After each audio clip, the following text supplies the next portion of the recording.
oh. Want me to No, you're good. be more like, use the brake more aggressively? Like, No, that was good. That was perfect. Okay. That was perfect. But what I meant is get to this point right here, the cones, and then start braking. And then start braking? Yeah. Okay. So like coast, cool, and then hope like you can be up to 35 and coast down to 30. When you get here, then start to brake. So we'll start braking here and then see where it goes. Okay, gotcha. Yeah.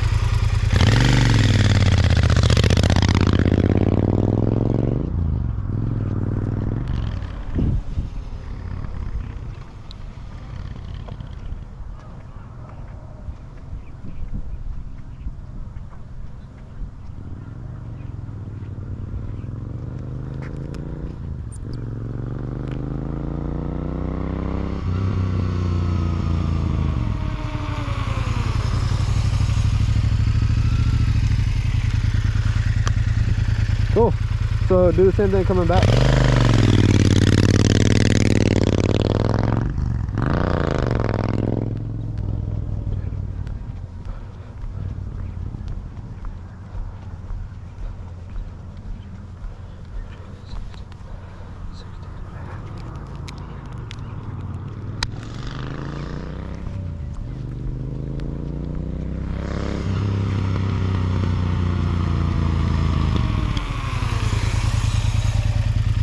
Woohoo!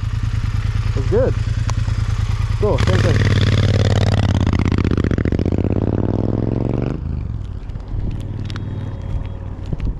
God damn.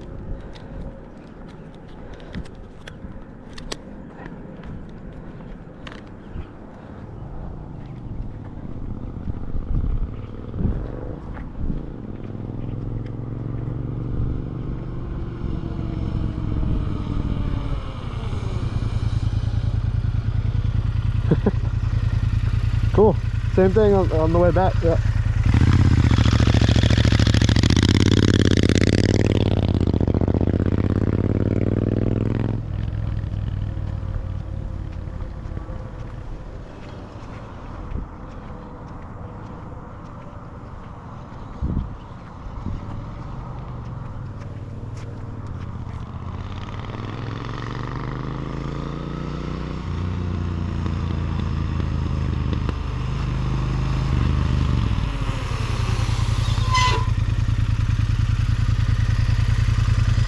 Was that your rear as well? I may have accidentally slipped. Oh, okay. Well, that's good. I mean, instinct-wise. Okay, cool. Well, let's do one more coming back and see if you can get, see if you can get a little bit more aggressive, more towards the end. So the beginning is going to be about the same, but as you're coming down, so like to the almost to stop, you can usually give just a little bit more. So like gradually increase pressure, just a little bit. Increase pressure on the, like as you're slowing down. So when you first get on, it's a nice smooth on, and then as you slow down, you're just giving it a little bit more pressure as you're slowing down. Just not by much more. So little adjustments as we go. Yeah. So I'm kind of coasting through the cone, like that's where you want me to start braking. Yeah. I don't hit the brake till then. Yeah. So be at 30, and then at that point, then start braking. Okay. Yeah. So is the idea, am I trying to make a quicker stop? Yeah. Well, it's still smooth. It's still like just more like a controlled, like smooth. A controlled emergency stop. Okay. Like, but right now we're warming up, starting. You don't want to go full on, Okay. and you don't want to be fast. Like you don't want to grab the brake. You just want to smoothly increase pressure until you feel like, okay, that's about as much as I could brake. And okay. yeah, I got that. and yeah, so it's almost maximum, but you're not trying to go to maximum immediately because there's always more. but if you do it right. So Gotcha. I just want to see where you were baseline. You're pretty good. I mean, like that's pretty good for being all front brake. So yeah, let's do that one more time and then we'll talk.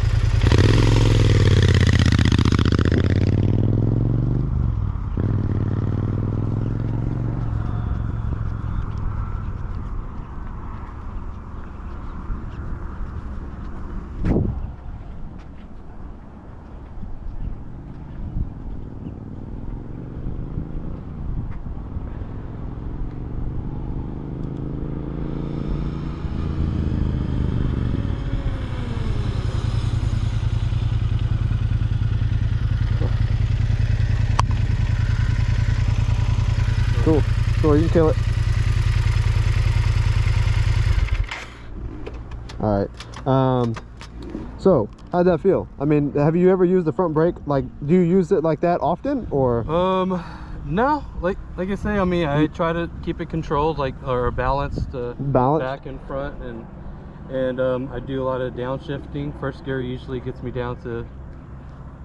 Oh, so yeah, the engine speed will slow you down basically, and so when you're using the clutch, you're relying all on the front brake, all on the brakes now, because you're coasting, so it's not going to slow you down. That's kind of what that was, because if you're you're hitting the speed and then you pull in the clutch and then now you're just braking.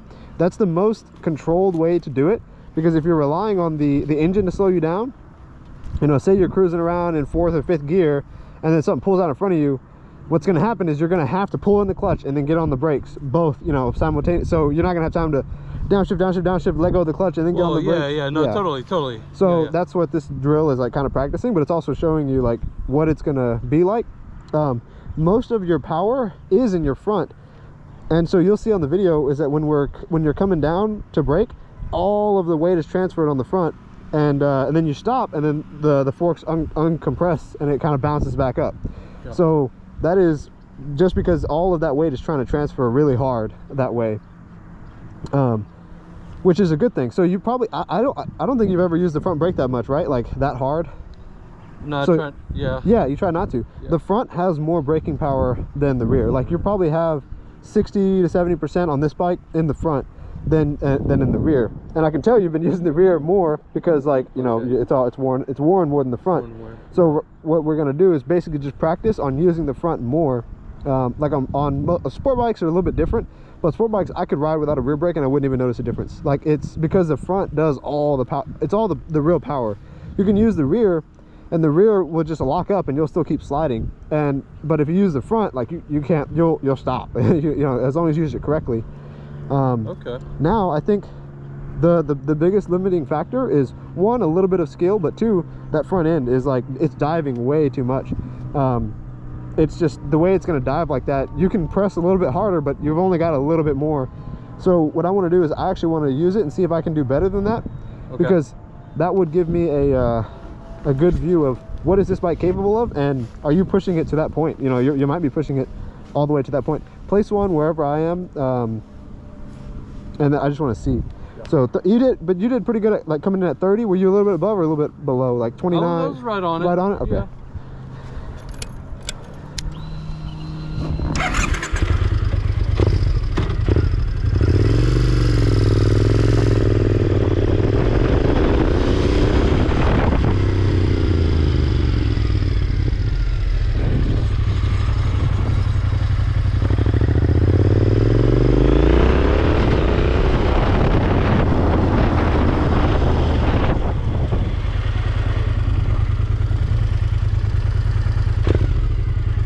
Like right there. Okay.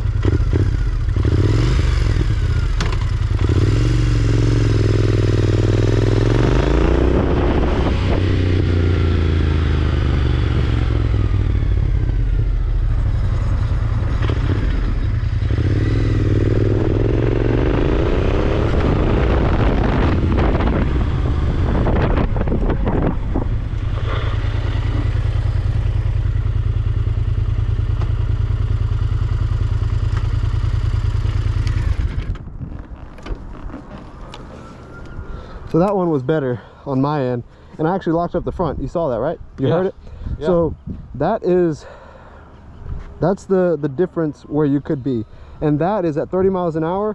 When you talk about doubling that, we talk about more than doubling the stopping distance. So 60 miles an hour, it's like it gets exacerbated that much more, and then same thing with 15. Even 15 is like, oh crap, someone put out in front of me. You can stop. Like imagine if that was at 30 and I stopped from there to there. If you're at 15 miles an hour, you can stop from like there to there. So you can almost, there's nothing that can really, it'd have to like jump out in front of you, and that 30 is like, dude, if you know there, you're like, as long as I can see 30 feet in front of me, you're good. And as long as it's clear, nice, not gravel road. But even you stop there with just the front, that's pretty good. I mean, and you can always get better. You can get to here like pretty easily. Came out here and did this like once a week for 3 weeks. You'd basically be there. Sure. And also getting to the, I mean, obviously, like, you know, I mean, getting to the point where you're sliding, locking up the wheel, that's a little bit much, but I mean, you're not far.